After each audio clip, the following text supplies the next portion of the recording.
Di meja tengah sudah ada kopi, mari kita ngopi. Others told me that I'll stay young, but always in holy place, in the end of time.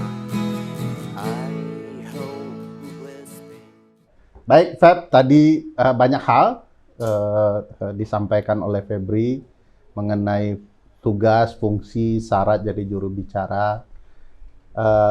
Febri juga bahkan menyinggung bahwa juru bicara punya prinsip, salah satunya kehati-hatian, jadi kurang lebih dijelaskan begitu.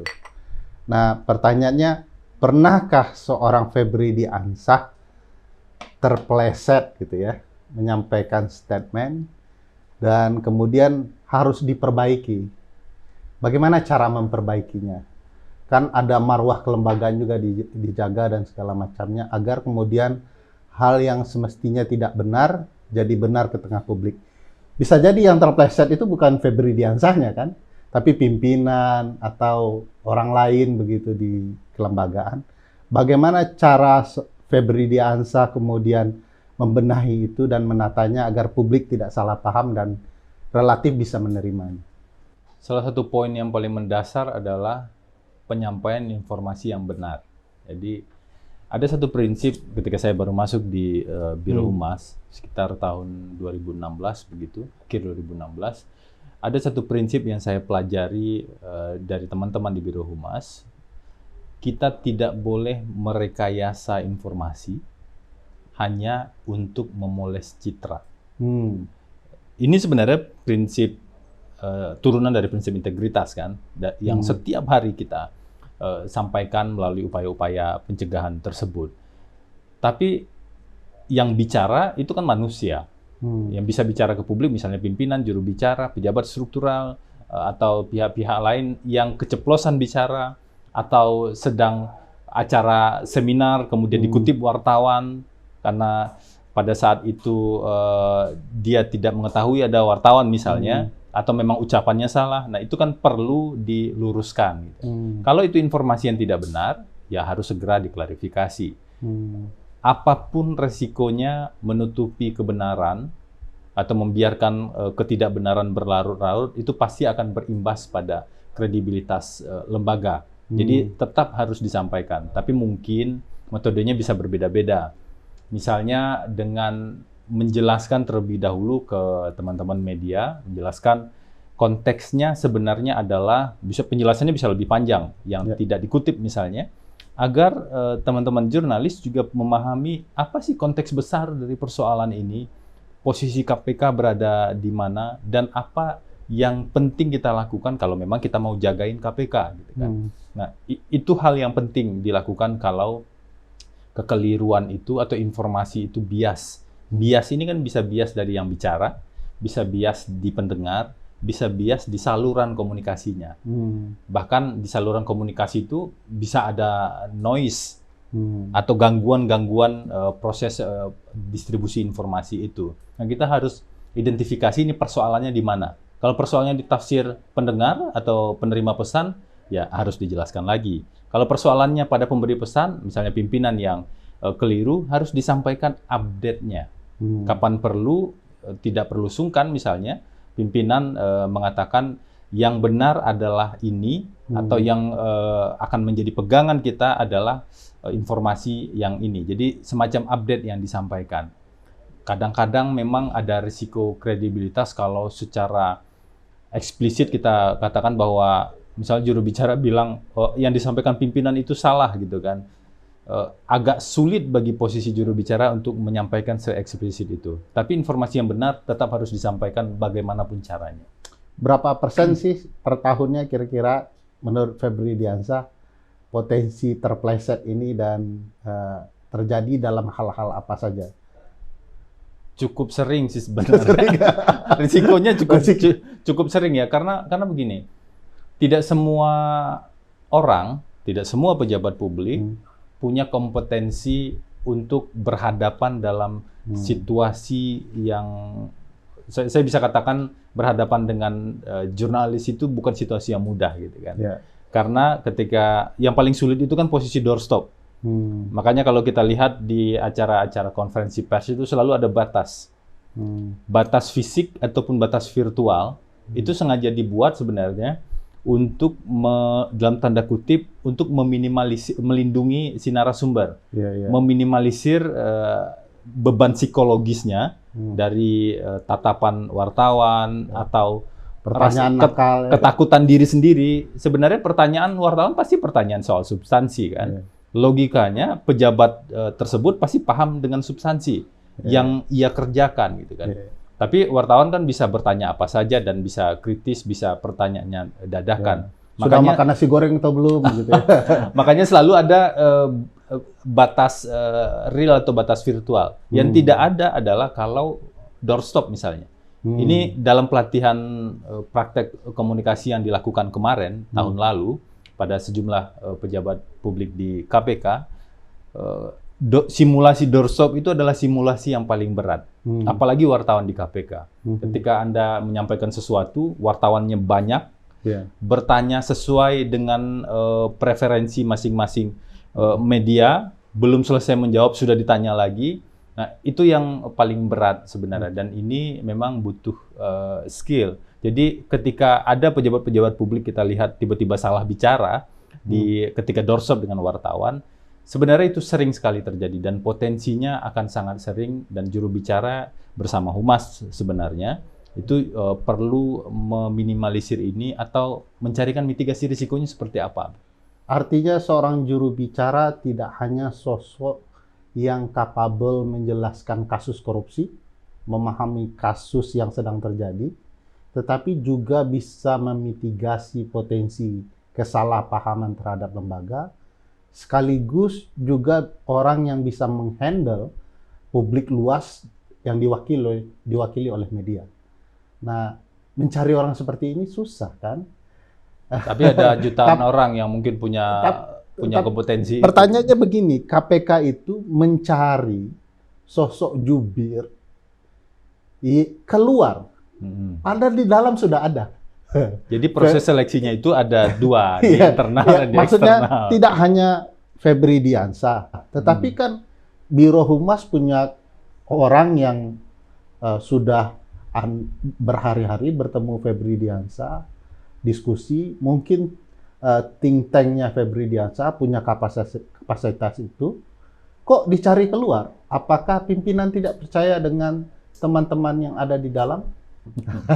Ferry Amsari sekarang sudah mulai ahli, dia mau buat pertanyaan-pertanyaannya yang menjebak begitu ya. Dan keahlian Febri untuk menghindari.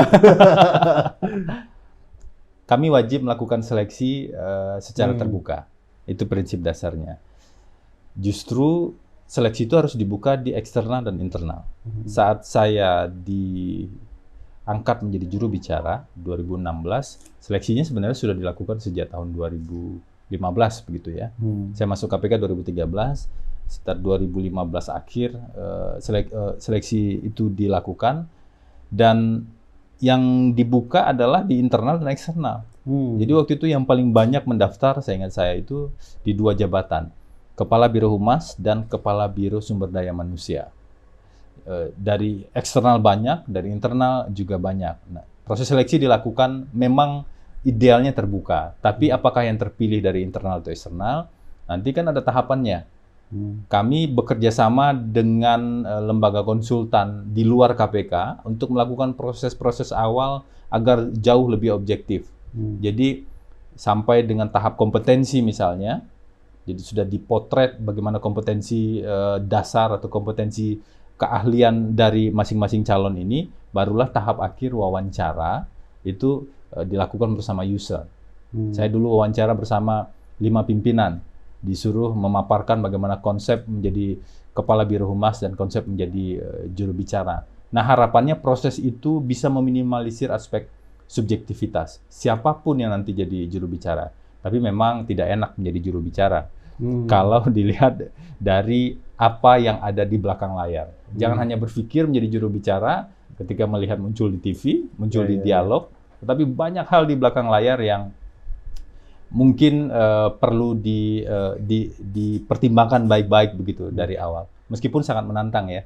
pekerjaan-pekerjaan seperti Apa ini. contoh di belakang layar itu yang meresahkan Anda selama ini, dan itu termasuk salah satu hal yang katakanlah tidak mengenakkan menjadi jubir, kan harus menata banyak hal. Sementara badai di belakang layar dan Anda harus tampil tetap tenang di depan layar. Itu apa kira-kira? Di KPK, isu yang hampir semua isu itu sensitif. Mau bicara penindakan, pencegahan, atau kelembagaan, semua isu itu sensitif. Ada mungkin dalam pikiran Anda punya 1000 informasi tentang berbagai hal. Tapi Anda harus paham, apa informasi yang harus disampaikan terlebih dahulu. Informasi ini tidak sekedar disampaikan, tapi ada narasi yang harus dibangun dari rangkaian informasi itu. Dan tidak semua informasi bisa disampaikan seketika, apalagi penindakan. Anda tahu dalam sebuah kasus suap misalnya, ada pihak-pihak lain yang juga diduga bersama-sama, tapi belum ditangkap malam itu. Anda nggak bisa menyampaikan pihak-pihak lain yang diduga terkait itu, karena ini adalah proses hukum yang kalau disebutkan ada risiko alat bukti hilang misalnya. Nah, sensitivitas terkait dengan pengelolaan informasi ini kan tidak hanya membutuhkan kapasitas komunikasi, pemahaman tentang pengelolaan informasi, tapi juga pemahaman tentang hukum. Mau belajar hukum, kita juga tidak bisa memahami semuanya secara sekaligus, tapi mau belajar hukum, memahami hukum acara, itu akan sangat membantu untuk memilah informasi itu. Itu dari aspek informasi. Belum lagi terkait dengan kalau isunya adalah konflik internal, atau kalau pimpinan KPK dilaporkan misalnya, atau bahkan dulu yang lebih ekstrim itu pimpinan KPK ditangkap karena kasus-kasus tertentu, isu soal kriminalisasi dan lain-lain. Nah, juru bicara haruslah orang yang dianggap bisa paling tenang menjawab semuanya di tengah badai itu. Belum lagi kalau isunya terkait kredibilitas KPK. Dulu ketika saya menjadi juru bicara, saat pra-peradilan memutuskan KPK kalah dari Setia Novanto, itu kehebohan luar biasa terjadi dan wartawan dari dalam dan luar negeri berkumpul di KPK saat itu. Dan juru bicara harus menjelaskan apa yang perlu dijelaskan. Tidak boleh terlalu panjang, tapi tidak boleh juga terlalu singkat. Pertanyaan sangat banyak dan kita harus memilih ketika Anda berdiri doorstop dan ada begitu banyak stasiun TV, ada banyak sekali pertanyaan, Anda harus percaya diri untuk menentukan mana pertanyaan yang relevan Anda jawab dengan bekal narasi tadi. Dan tidak semua harus disampaikan ke publik pada saat itu. Karena pada saat itu adalah hari pertama setelah putusan. Bahkan pimpinan mungkin belum rapat kan. Tapi informasi awal harus disampaikan, trust harus dipulihkan, dan juga masyarakat harus yakin KPK tidak akan menyerah dengan itu. Anda optimis akan menemukan orang seperti Anda dan Johan Budi berikutnya sebagai juru bicara? Justru kalau saya berharap tidak perlu menemukan juru bicara seperti Johan Budi atau Febri Diansah. Carilah juru bicara yang original, yang khasnya masing-masing.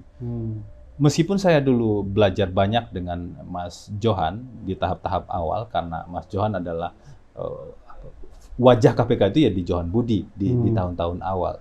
Tetapi kalau dari keterangan beberapa orang teman, ada karakteristik yang berbeda dengan Mas Johan, saya, dan harapannya tentu juru bicara yang lain tidak perlu meniru-niru Johan Budi atau Febri Diansah. Jadi diri sendiri saja, tapi ada prinsip-prinsip dasar tadi yang memang harus dipenuhi. Juru bicara itu bukan corong saja, tetapi sebuah bagian penting dari pertanggungjawaban pada publik. Apakah menurut Anda perlu dicari seorang juru bicara dengan kapasitas yang relatif sama, tapi dengan style yang berbeda seperti Anda sampaikan, tetapi juga harus dipastikan dia netral, agar tidak memperlihatkan wajah baru KPK dari wajah juru bicara? Apakah ini penting? Dan sejauh mana urgensinya dan bagaimana pula menemukan orang yang netral? Kalau Johan Budi dan Febri Diansah kan melalui proses yang panjang sebelum menjadi juru bicara. Ada masanya dia matang dengan situasi. Mas Johan di Tempo, Anda di ICW.